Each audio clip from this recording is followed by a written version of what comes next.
পিকে দত্তৰ হোটেলত ধাৰাবাহিক অভিযান চলাই থকা হৈছে।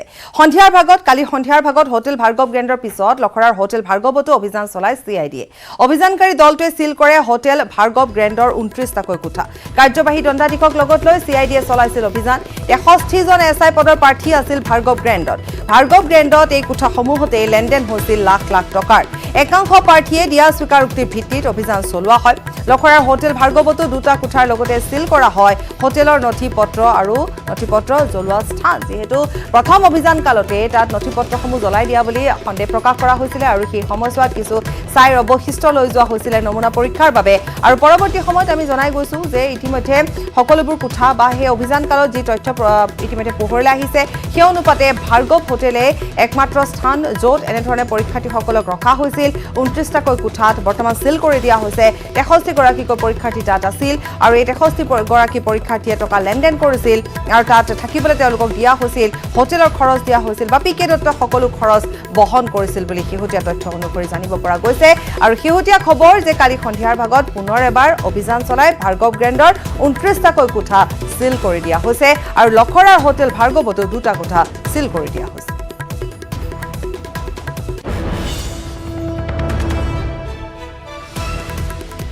আৰু ইফালে দুৰ্নীতি আশ্ৰয়স্থলীৰূপে পৰিণত হোটেল ভাৰ্গৱ গ্ৰেণ্ড। চলিত মাহত ভাৰ্গৱ গ্ৰেণ্ডত হৈছিল ছুপাৰী সিন্ডিকেট ব্যৱসায়ীৰ বৈঠক। এছআই কেলেংকাৰী পোহৰলৈ অহাৰ 3 দিন পূৰ্বে হৈছিল এই বৈঠক। ছুপাৰী সিন্ডিকেট ব্যৱসায়ীৰ বৈঠকত আছিল পিকে দত্ত। বৈঠকৰ মধ্যস্থতাকাৰী আছিল ছুপাৰী সিন্ডিকেটৰ দালাল সুদীপ পাত্য।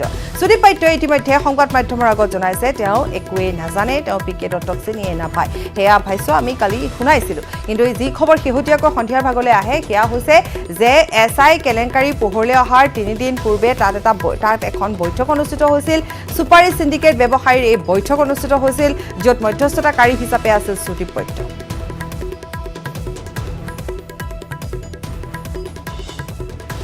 আৰু এবাৰ আহিছো অন্য খবৰৰ মাজলৈ। ব্ৰেকিং নিউজ, উজনিত গৰু চোৰৰ দপদপনি। ডিব্ৰুগড়ৰ বাইপাছত উদ্ধাৰ হৈছে গৰুসহ বিলাসী বাহন। ডিকমৰ নৱনিৰ্মিত বাইপাছত উদ্ধাৰ হৈছে 3টা গৰুসহ এখন বাহন। 20টা বাহনৰ ভিতৰত স্থানীয় ৰাইজে প্ৰত্যক্ষ কৰে গৰুকেইটা। ডিকম আৰক্ষীয়ে বাহনসহ জব্দ কৰিছে গৰুকেইটা। আৰু বাহনখনত পেট্ৰল শেষ হোৱাত বাইপাছতে এৰি চোৰৰ দলটোৱে পলায়ন কৰে। আৰু এয়া আমি দেখুৱাইছো বিলাসী বাহনৰ ভিতৰত গৰু আৰু ইতিমধ্যে গৰুকেইটা জব্দ কৰা হৈছে। উজনিত গৰু চোৰৰ দপদপনি। ডিব্ৰুগড়ৰ বাইপাছৰ দৃশ্য দেখুৱাইছো। গৰুসহ এখন বিলাসী বাহন জব্দ কৰা হৈছে। ডিকমৰ নৱনিৰ্মিত বাইপাছত উদ্ধাৰ হৈছে 3টা গৰুসহ এখন বাহন। 20টা বাহনৰ ভিতৰত স্থানীয় ৰাইজে গৰুকেইটা প্ৰত্যক্ষ কৰে, আৰক্ষীক খবৰ দিয়ে আৰু পৰৱৰ্তী সময়ত ডিকম আৰক্ষীয়ে বাহনসহ গৰুকেইটা জব্দ কৰে। এনেধৰণে উজনিতো এতিয়া গৰু চোৰৰ দপদপনি। কাৰণ গৰু চোৰৰ দপদপনি খবৰ আমি ৰাজ্যৰ বিভিন্ন প্ৰান্তৰ পৰা জনাই আহোঁ। বিশেষভাৱে নামনি অসমত দেখিবলৈ পোৱা গৈছিল, কিন্তু এইবেলি উজনি অসমতো গৰু চোৰৰ দপদপনি। বাহনখনৰ পেট্ৰল শেষ হোৱাৰ পাছতে বাইপাছতে এৰি পলায়ন কৰে চোৰৰ দলটোৱে। এখন 20টা বাহনৰ ভিতৰত 3টাকৈ গৰু। নিউজ 18ত এক্সক্লুচিভ দৃশ্য আমি দেখুৱাইছো। 20টা বাহনৰ ভিতৰত 3টাকৈ গৰু আৰু গৰুকেইটা এৰি থৈ আৰু বাহনখন এৰি থৈ এনেধৰণে পলায়ন কৰে গৰু চোৰে। আৰু গৰু চোৰৰ এতিয়া দপদপনি। ৰাইজৰ বিভিন্ন অভিযোগ আছিল, গতিকে তাৰ মাজতে দেখিবলৈ পোৱা গৈছে যে বিলাসী বাহনেৰে গৰু চুৰি কাৰ্য সংঘটিত কৰিছে গৰু চোৰে। কিন্তু যিহেতু পেট্ৰল শেষ হোৱাৰ বাবে বাহনখন বাইপাছতে এৰি থৈ পলায়ন কৰে চোৰৰ দলটোৱে। তাৰ পাছতে স্থানীয় ৰাইজে গৰুকেইটা প্ৰত্যক্ষ কৰে। বিলাসী বাহনৰ ভিতৰত গৰু দেখি নিশ্চিতভাৱে আচৰিত হয় আৰু পৰৱৰ্তী সময়ত আৰক্ষীক খবৰ দিয়ে। আৰক্ষী ঘটনাস্থলীত উপস্থিত হয়। ডিকম আৰক্ষীয়ে বাহনসহ গৰুকেইটা ইতিমধ্যে উদ্ধাৰ কৰিছে। গৰুৰ লগতে বাহনখন জব্দ কৰা হৈছে আৰু আমি দেখুৱাই গৈছো। আৰু এয়া ডিকমৰ নৱনিৰ্মিত বাইপাছত উদ্ধাৰ হৈছে এই বাহনখন আৰু বাহনখনৰ ভিতৰত 3টাকৈ গৰু।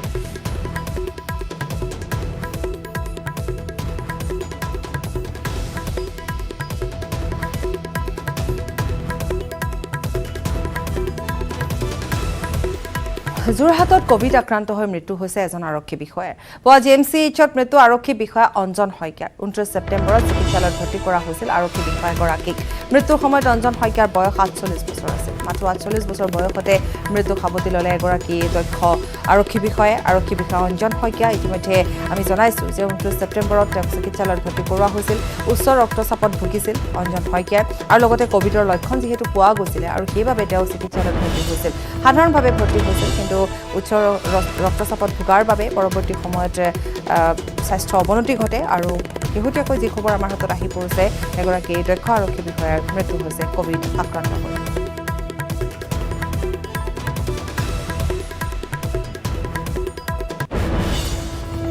ৰাজ্যত পুনৰ কৰনা আক্ৰান্ত হৈ 17 জনকৈ লোকৰ শেহতীয়াকৈ মৃত্যু হৈছে।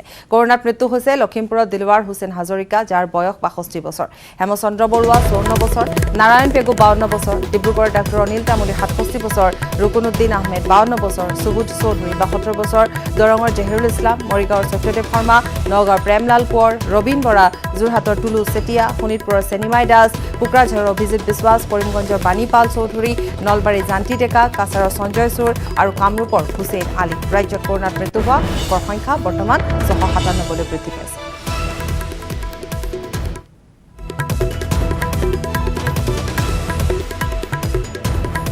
ৰাজ্যত বাঢ়িয়ে আছে কৰনা আক্ৰান্তৰ সংখ্যা। বৰ্তমানলৈকে 1,80,811 জন কৰনাত আক্ৰান্ত হৈছে। সোমবাৰৰ দিনটোত 1,48,780 জনৰ টেষ্ট সম্পন্ন কৰা হৈছে। বিগত 24 ঘণ্টাত 3,590 জন কৰনাত আক্ৰান্ত চিনাক্ত কৰা হৈছে। কৰনা পজিটিভিটিৰ হাৰ 2.41%। বৰ্তমানলৈ আৰোগ্য হৈছে 1,43,999 জন। চিকিৎসাধীন হৈ আছে 36,112 জন ৰোগী। বৰ্তমানলৈকে কৰনাই প্ৰাণ লৈছে 697 জন লোকৰ।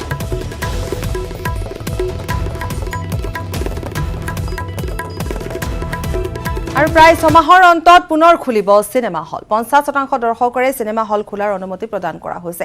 15 অক্টোবৰৰ পৰা খুলিব পাৰিব চিনেমা হলসমূহ। কেন্দ্ৰীয় চৰকাৰে জাৰি কৰিছে আনলক 5ৰ নিৰ্দেশনা। প্ৰশিক্ষণ আৰু খেলুৱৈৰ বাবে খুলিব ছুইমিং পুল। কেন্দ্ৰৰ নিৰ্দেশনা অনুসৰি খুলিব পাৰিব মনোৰঞ্জন পাৰ্কো। 15 অক্টোবৰৰ পিছত বিদ্যালয় কলেজসমূহ খোলাৰ সম্ভাৱনা। কোচিং চেণ্টাৰসমূহো 15 অক্টোবৰৰ পিছতে খোলাৰ সম্ভাৱনা আছে।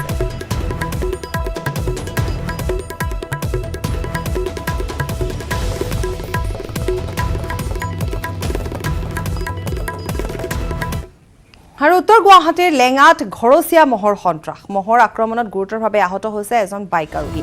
আহত বাইক আৰোহীজনৰ নাম হৈছে দিগন্ত বৈশ্য। দীৰ্ঘেশ্বৰী দেৱালয়ৰ সমীপত এই ঘটনা সংঘটিত হৈছে। মুমূৰ্ষ অৱস্থাত যুৱকজনক GMCHলৈ প্ৰেৰণ কৰা হৈছে।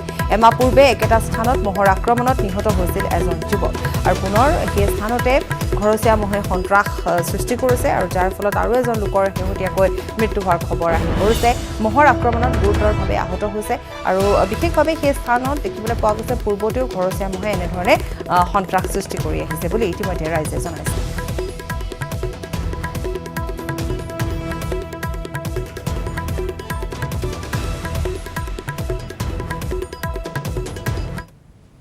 কাৰণ মহৰ গোৱালবিলাকে ইয়াতে মহবিলাক বান্ধে ৰাস্তাতে বান্ধোতে আজি লেঙা ল'ৰা এজন আহোঁতে ইয়াতে মহৰ লগতে এক্সিডেণ্ট এটা হৈ পেলাই কাৰণ কত কি মোটামুটি এমাহমান আগত এটা এক্সিডেণ্ট হৈ গৈছে। ইয়াতে মহবিলাকৰ সিহঁতে কাৰণ সেইবিলাক একো নকৰে, মহবিলাক এক চোৱা চিতা নাই সিহঁতৰ। ইয়াতে নিজকে মহবিলাক বান্ধি পেলাই সিহঁতে নিজৰ জেগাই গুচি যায়। যাই পেলাই মহবিলাক কেতিয়াবা এৰা খাই পেলাই ৰাস্তাতে থাকে। ৰাস্তাত থাকি পেলাই মানুহবিলাকৰ এতিয়া কাৰণ যেনেকৈ এক্সিডেণ্ট হৈ আছে, এবাৰতো এজনটো মৰিলে, মৰাৰ পিছত এজন এতিয়া কাৰণ আমাৰ মোৰে লগৰ এতিয়া এইটো লেঙাৰ হয়, দিগন্ত বৈশ্য নামত টেম্পু ড্ৰাইভাৰ আছিল সি আগতে। ইফালে গোলাঘাটত পুনৰ গ্ৰেপ্তাৰ হৈছে ড্ৰাগছসহ 2জনকৈ যুৱক। গোলাঘাট আৰু জামুগুৰি আৰক্ষীৰ যুটীয়া অভিযানত গ্ৰেপ্তাৰ হৈছে 2 ড্ৰাগছ ব্যৱসায়ী। ধৃত যুৱক 2জন ক্ৰমে বিতুপন শইকীয়া আৰু বাবুল সিং যাদৱ। ডিমাপুৰৰ লাহৰীজানৰ পৰা হেলমেটত লুকুৱাই আনিছিল ড্ৰাগছ। আৰু ড্ৰাগছৰ বিৰুদ্ধে অভিযান অসম আৰক্ষীৰ এই পৰ্যন্ত চলি আছে, আৰু যথেষ্ট সফল ৰূপায়ণ হোৱা দেখিবলৈ পোৱা গৈছে। ৰাজ্যৰ বিভিন্ন প্ৰান্তৰ পৰা ড্ৰাগছসহ ড্ৰাগছ সৰবৰাহকাৰীকো জব্দ কৰা দেখিবলৈ পোৱা গৈছে। অসম আৰক্ষীৰ এক সফলতা, আৰু এইবেলি পুনৰ এবাৰ গোলাঘাটত পুনৰ গ্ৰেপ্তাৰ হৈছে ড্ৰাগছসহ 2জনকৈ যুৱক। গোলাঘাট আৰু জামুগুৰি আৰক্ষীৰ যুটীয়া অভিযানত গ্ৰেপ্তাৰ হৈছে 2 ড্ৰাগছ ব্যৱসায়ী। ধৃত যুৱক 2জন ক্ৰমে বিতুপন শইকীয়া আৰু বাবুল সিং যাদৱ। ডিমাপুৰৰ লাহৰীজানৰ পৰা হেলমেটত লুকুৱাই আনিছিল ড্ৰাগছখিনি।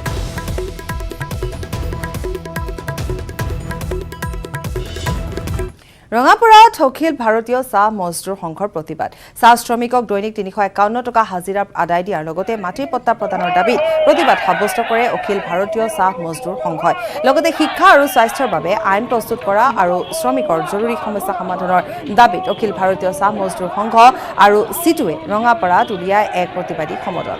চৰকাৰী বিৰোধী ধ্বনিৰে প্ৰতিবাদকাৰীয়ে উত্তাল কৰি তোলে ৰঙাপাৰাৰ ৰাজপথ। চৰকাৰ বিৰোধী ধ্বনিৰে এনেধৰণে উত্তাল প্ৰতিবাদ সাব্যস্ত কৰা হৈছে। বিশাল প্ৰতিবাদী সমদল এয়া প্ৰতিবাদী ধ্বনি উত্তাল ৰঙাপাৰাৰ ৰাজপথ, আৰু তাৰ কোভিড প্ৰটকল মনাও দেখিবলৈ পোৱা গৈছে। আৰু এয়া চিটুৰ সহযোগত এনেধৰণে প্ৰতিবাদী কাৰ্যসূচী তেওঁলোকে গ্ৰহণ কৰিছে। কিছু সংখ্যক লোকে মাস্ক পৰিধান কৰিছে। সামাজিক দূৰত্বৰ কথা ইয়াত নাই অহা, কাৰণ এক প্ৰতিবাদী সমদল যিহেতু, গতিকে দাবী তেওঁলোকৰ বহুত আছে। ভেটি মাটিৰ পট্টা প্ৰদান কৰক, 351 টকা 33 পইচাকৈ হাজিৰা আদায় দিয়ক, এনেধৰণে বহু দাবীৰে প্ৰতিবাদী কাৰ্যসূচী গ্ৰহণ কৰিছে।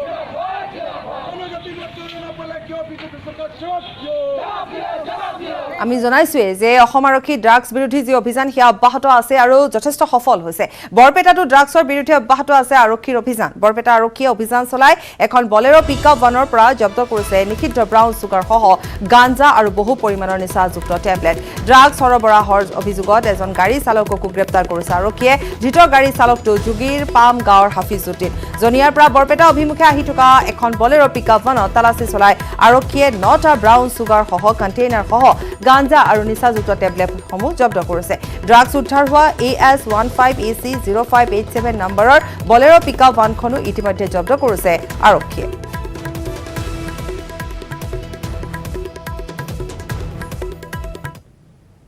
বলেৰো পিকআপ ভেন AS15AC0587 গাড়ীখন জনিয়াৰ ফালৰ পৰা আহি আছে আৰু তাতে ড্ৰাগছ থকা বুলি দেখালে গোপন সূত্ৰে গম পায় প্ৰথমে আমি গৈ হস্পিটেলৰ আগৰ ব্ৰিজখনৰ ওচৰত আমি নাকা পাতোঁ তাতে আমি গাড়ীখন পাই তেওঁ গাড়ীখন চাৰ্জ কৰা গাড়ীখনৰ বডিৰ ওপৰত আমি ভাং গাঞ্জা আৰু ছাছপেক্টেড ড্ৰাগছ আৰু কিছুমান টেবলেট পাওঁ গাঞ্জা ৱেট আছিলে 47 গ্ৰাম আৰু টেবলেট পাইছোঁ আমি 288 আৰু ছাছপেক্টেড ড্ৰাগছ পাইছোঁ 10.45 গ্ৰাম উইথ কণ্টেইনাৰ আৰু উইথ কণ্টেইনাৰ হ'ল 0.57 গ্ৰাম পুনৰ আহিনৰ বানত ককবকাইছে গোৱালপাৰাৰ জলেশ্বৰ সমষ্টিৰ প্ৰায় 20খনৰো অধিক গাঁও বিগত এটা মাহে পানীৰ তলত গড়কাপ্তানি পথ পানীৰ তলত লক্ষীপুৰ জলেশ্বৰ সংযোগী পথ বানে চিলাৰ ভিটা মথাউৰি চিঙাৰ ফলত জলেশ্বৰত এক ভয়াৱহ পৰিস্থিতিৰ সৃষ্টি হৈছে গোৱালপাৰা সংবাদদাতা ৰিংকু দাসৰ এক প্ৰতিবেদন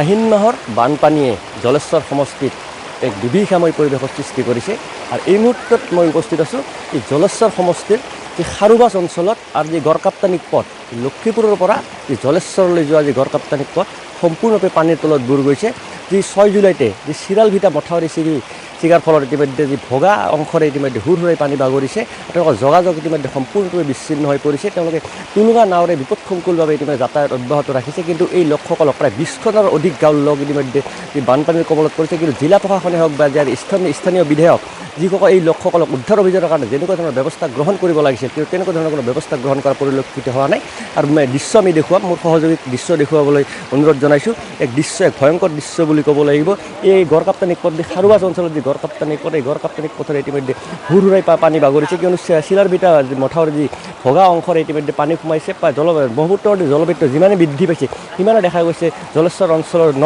অঞ্চল ইতিমধ্যে বানৰ কবলত প্লাবিত হৈছে আৰু এই লোকসকলে ইতিমধ্যে টুলুঙা নাৱেৰে বিপদসংকুলভাৱে যাতায়াত অব্যাহত ৰাখিবলগীয়া হৈছে যিকোনো মুহূৰ্তত সংঘটিত হ'ব পাৰে দুৰ্ঘটনা যি যোৱা পৰহি দেখা গৈছে যে এইখিনি অঞ্চলত ইতিমধ্যে এজন যুৱকে বাইক লৈ এই পথ পাৰ হোৱাতে দেখা গৈছে বাইকখন যুৱকজন ইতিমধ্যে প্ৰবাল ফটোৰ ইতিমধ্যে উঠি যোৱাৰ ফলত ইয়াত স্থানীয় লোকসকলে তৎপৰতাৰে যুৱকজনৰ বাইকখন উদ্ধাৰ কৰিবলৈ সক্ষম হয় কিছু ইয়াত স্থানীয় লোক আছে তেখেতৰ পৰা পোনে জানিব পাৰিছে পানীৰ কাৰণে বহুত মানুহ কষ্ট হৈছে মানুহ ঘৰ দুৱাৰ পানী উঠি গৈছে পানীৰ কাৰণে মানুহ বহুত ল'ৰা ছোৱালীক লৈ মানে থকাটো ঘৰত থকাটো কষ্ট হৈ গৈছে আৰু মানে খেতি বাতি নষ্ট হৈ গৈছে মানে ইমান কষ্ট কৰি মানুহ খেতি কৰিছে তাৰপাছতো সেই খেতিবিলাক মানে লাষ্ট মানে আশ্বিন মাহৰ বানত মানে শেষ হৈ গৈছে 5 নম্বৰ বান হয় আপোনালোকৰ হয় 5 নম্বৰ বান হয় চিলাৰ ভিটা মথাউৰিৰে পানী সোমাই আছে নেকি হয় চিলাৰ ভিটা মথাউৰি দি পানী সোমাই আছে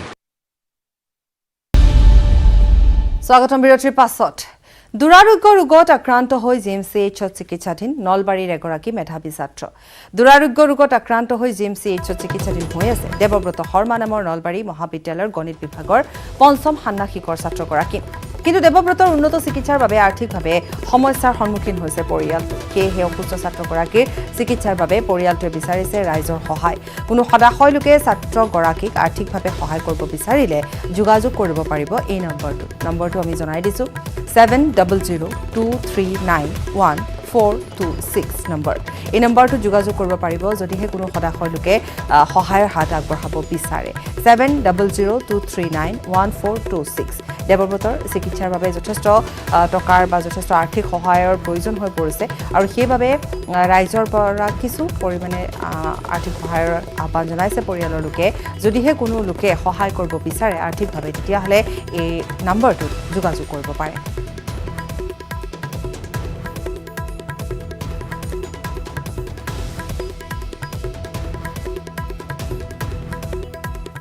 বজালীৰ ভৱানীপুৰ ৰাজীৱ ভৱনত উত্তেজনা। জিলা কংগ্ৰেছৰ তত্ত্বাৱধায়কক আদৰণি অনুষ্ঠানত উত্তপ্ত পৰিস্থিতি।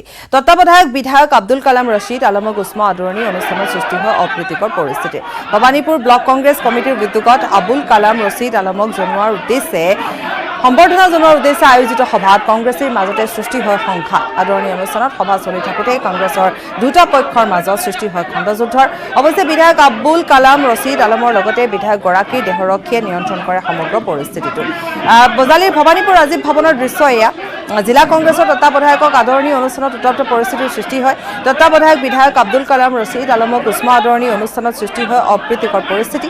ভৱানীপুৰ ব্লক কংগ্ৰেছ কমিটিৰ উদ্যোগত যিহেতু সম্বৰ্ধনা বা উষ্ম আদৰণি জনোৱাৰ কথা আছিল আৰু তাৰ মাজতে এই ঘটনাটো সংঘটিত হৈছে। যথেষ্ট দুটা পক্ষৰ মাজত এক খণ্ডযুদ্ধৰ সৃষ্টি হয়, যথেষ্ট এক উত্তপ্ত পৰিস্থিতিৰ সৃষ্টি হয়।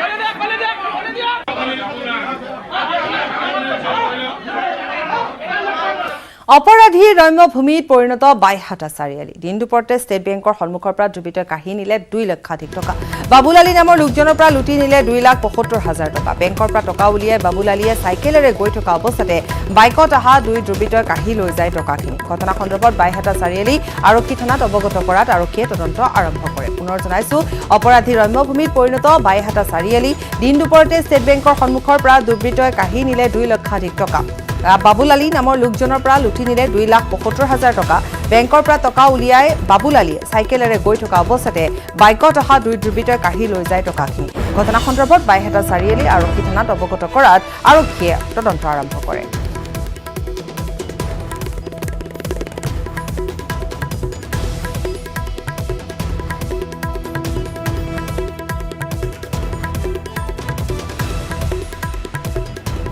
গোৱালপাৰা চোৰাং কাঠ ব্যৱসায়ীৰ বিৰুদ্ধে এবাৰ মাৰ বান্ধি থিয় দিছে 2 মহিলা বন বিষয়া।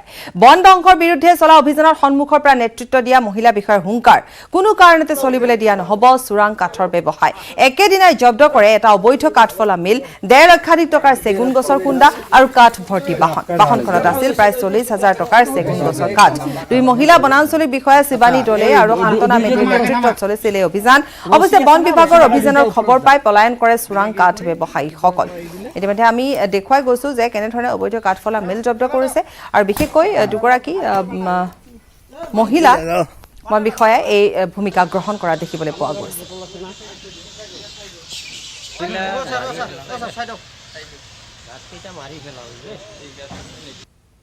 শালপাৰাবিধ তাতে আমি এটা বেঞ্চ মিল কমপ্লিট ছেটটো পালোঁ আৰু কাঠ বহু মূল্যৱান কাঠ পাইছোঁ। কিমান মূল্য হ'ব কাঠখিনি? 1.5-2 লাখ মান হ'ব। এই অঞ্চলত আৰু তেনেকুৱা মিল চলি আছে নেকি, বা খবৰ পোৱাৰ পিছত এইবিলাক উচ্ছেদ কৰা হৈছে বা সেইবিলাকত? আগত মিল চলিছিল, আমি বহুতখিনি মিল উচ্ছেদ কৰিছোঁ, বৰ্তমান নাই। আমি যদি হয় মানুহে খবৰ দিলে আমি লগে লগে উচ্ছেদ অভিযানলৈ যাম। শেহতীয়াকৈ এছআই নিযুক্তি কেলেংকাৰীত চৰ্চিত হৈ পৰিছে টিংখাঙৰ বিধায়ক বিমল বৰাৰ নাম। বিমল বৰাই অভিযোগ খণ্ডন কৰিলেও তেওঁকো তদন্তৰ আওতালৈ আনিবলৈ দাবী তুলিছে বিভিন্ন পক্ষই। এনে সময়তে বিধায়কগৰাকীৰ নিজৰ সমষ্টিত হাজাৰ হাজাৰ সমৰ্থকে দিলে বিমল বৰা জিন্দাবাদ ধ্বনি। বিমল বৰা জিন্দাবাদ। সহস্ৰাধিক সমৰ্থকৰ মাজত বিমল বৰা। এইজন বিমল বৰাৰ বিৰুদ্ধে অভিযোগ উত্থাপন হৈছে এছআই কেলেংকাৰীত জড়িত থকাৰ। সমালোচনাৰ প্ৰত্যুত্তৰ দি বিমল বৰাই খণ্ডন কৰি আহিছে তেওঁৰ বিৰুদ্ধে উত্থাপিত সকলো অভিযোগ। এনেধৰণৰ যি প্ৰশ্ন কাকত ফাদিল কেলেংকাৰী ধন লেনদেন টকা পইচা এনেকুৱা ধৰণৰ লগত এই আমাৰ যি কোচিং কেম্প হৈছিলে তাত কোনো সম্পৰ্ক নাই। আৰু ইতিমধ্যে মুখ্যমন্ত্ৰী ডাঙৰীয়াই CID তদন্ত ঘোষণা কৰিছে। আৰু যদি তদন্তকাৰী সংস্থাই মোৰ সহযোগিতা বিচাৰে আৰু এই ক্ষেত্ৰত পূৰ্ণ সহযোগিতা মই আগবঢ়াম। পিছে যি সময়ত সমালোচনাৰ বলি হৈছে ডিব্ৰুগড়ৰ টিংখাঙৰ বিধায়ক এইজন বিমল বৰা, সেই সময়ত কিহৰ বাবে কেলেংকাৰীত নাম সাঙুৰ খোৱা এইজন বিধায়কৰ জিন্দাবাদ ধ্বনি দিলে সমৰ্থকে। মহামাৰী কোভিড-19 আক্ৰান্ত হৈ এই বিমল বৰাই বিগত কেইবাদিনো ধৰি অসম চিকিৎসা মহাবিদ্যালয়ত চিকিৎসাধীন হৈ আছিল। শেহতীয়াকৈ কৰা পৰীক্ষাত ৰিজাল্ট নিগেটিভ হোৱাৰ পিছতেই এইদৰে বিধায়ক বৰাক নিজ সমষ্টিৰ বহুসংখ্যক লোকে এইদৰেই কোভিড প্ৰটকল ভংগ কৰি আদৰণি জনায় নিজৰ দলীয় নেতাক। নিৰ্বাচনৰ পূৰ্বে এইদৰে সমৰ্থকক সমবেত কৰি বিমল বৰাই এক প্ৰকাৰ নিৰ্বাচনী ৰণশিঙা বজোৱা বুলিও চৰ্চা লাভ কৰিছে ৰাজনৈতিক মহলত। কেমেৰা পাৰ্চন দিনেশৰ সৈতে ডিব্ৰুগড়ৰ পৰা Tomas Buragohain, news 18 Asom north east. বাক্সাত আৰক্ষীৰ জালত ভুৱা মাৰ্কশ্বিট চাৰ্টিফিকেট প্ৰস্তুতকাৰী দীৰ্ঘদিন ধৰি ভুৱা মাৰ্কশ্বিট চাৰ্টিফিকেট প্ৰস্তুত কৰি ক'লা বজাৰত বিক্ৰী কৰি আহিছিল এটা দুষ্ট চক্ৰই। শালবাৰী মহকুমা আৰক্ষী বিষয়া সমীৰণ বৈশ্যৰ নেতৃত্বত চলা এক অভিযানত বাক্সাৰ শিমলাগুৰিৰ পৰা আমিৰ হুছেইন মণ্ডল নামৰ এজন যুৱকক আটক কৰা হৈছে। ধৃত যুৱকজনৰ পৰা মেট্ৰিক আৰু উচ্চতৰ মাধ্যমিকৰ বহু পৰিমাণৰ ভুৱা মাৰ্কশ্বিট, এডমিট কাৰ্ড আৰু চাৰ্টিফিকেট জব্দ কৰিছে আৰক্ষীয়ে। আমিৰ হুছেইন মণ্ডলৰ স্বীকাৰোক্তিৰ ভিত্তিত নিশাই পাটিলাডাহাৰ এটা কম্পিউটাৰ চেণ্টাৰৰ পৰা লালচান আলী নামৰ এজন যুৱকক গ্ৰেপ্তাৰ কৰিছে আৰক্ষীয়ে। কম্পিউটাৰ চেণ্টাৰটোৰ পৰা লেপটপ আৰু প্ৰিণ্টাৰৰ সৈতে বহু পৰিমাণৰ ভুৱা নথি পত্ৰও জব্দ কৰিছে। উল্লেখযোগ্য যে দুষ্ট চক্ৰটোৱে পান কাৰ্ড, ভোটাৰ কাৰ্ড আদি বনাবলৈ দিয়া লোকৰ পৰা কৌশলেৰে নথি পত্ৰ সংগ্ৰহ কৰি সেই নথি পত্ৰৰ সহায়ত এনেবোৰ দুষ্কাৰ্য সংঘটিত কৰি আহিছিল বুলি জানিবলৈ দিছে। ইতিমধ্যে বাক্সাৰ গোবৰ্ধনা আৰক্ষীয়ে যুৱক দুজনৰ বিৰুদ্ধে গোচৰ ৰুজু কৰি আদালতলৈ প্ৰেৰণ কৰিছে। আৰু ভুৱা চাৰ্টিফিকেট প্ৰস্তুত কৰি বিক্ৰী কৰিছিল ক'লা বজাৰত, সেই অভিযোগ ইতিমধ্যে উত্থাপিত হৈছে।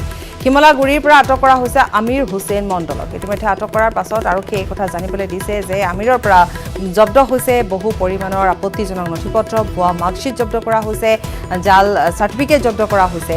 আৰু ইতিমধ্যে আৰক্ষীৰ জালত পৰিছে ভুৱা মাৰ্কশ্বিট চাৰ্টিফিকেট প্ৰস্তুতকাৰী।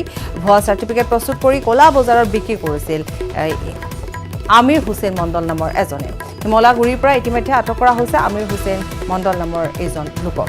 আৰু ইতিমধ্যে জানিব পৰা অনুসৰি যে ক'লা বজাৰত এইসমূহ ভুৱা মাৰ্কশ্বিট আৰু চাৰ্টিফিকেট বিক্ৰী কৰা হৈছিল। পাতিলাডাহাৰ পৰা আটক কৰা হৈছে লালচান আলী নামৰ আন এজন যুৱকক। এই দুয়োগৰাকী জড়িত আছিল সমগ্ৰ প্ৰক্ৰিয়াটোত। জব্দ কৰা হৈছে লেপটপ আৰু প্ৰিণ্টাৰৰ সৈতে বহু পৰিমাণৰ ভুৱা নথি পত্ৰ।